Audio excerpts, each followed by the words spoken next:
చంద్రగిరి, చిన్నగొట్టిగల్లు, యారవారిపాలెం మండలంలోని వ్యవసాయ కార్యాలయాల్లో రైతులకు సబ్సిడీ ద్వారా పశువుల దాన పంపిణీ కార్యక్రమం చేపట్టారు. ఎమ్మెల్యే పులివర్తి నాని ఈ సందర్భంగా కూటమి ప్రభుత్వం అధికారంలోకి వచ్చిన రోజు నుండి పాడి పరిశ్రమ రైతులను ఆదుకునే దిశగా ముందుకు వెళ్తుందన్నారు. గత వైసీపీ పాలనలో రైతులను గాలికి వదిలేశారని విమర్శలు చేశారు.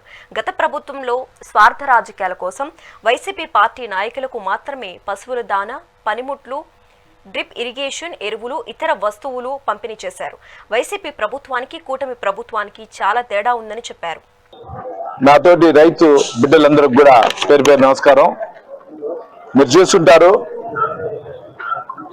1 సంవత్సరం 6 నెలల్లో ఎన్డీఏ కూటమిలో పెద్ద ఆయన శ్రీ నారా చంద్రబాబు నాయుడు గారి నాయకత్వంలో డిప్యూటీ సీఎం పవన్ కళ్యాణ్ గారు, అదేవిధంగా ఐటీ శాఖ మంత్రి నారా లోకేష్ గారు, సెంట్రల్ లో బీజేపీ దీంట్లో మోడీ గారి నాయకత్వంలో ఈరోజు ఎన్ని పథకాలు ఇస్తున్నామో నిన్న మొన్న కూడా చూశారు.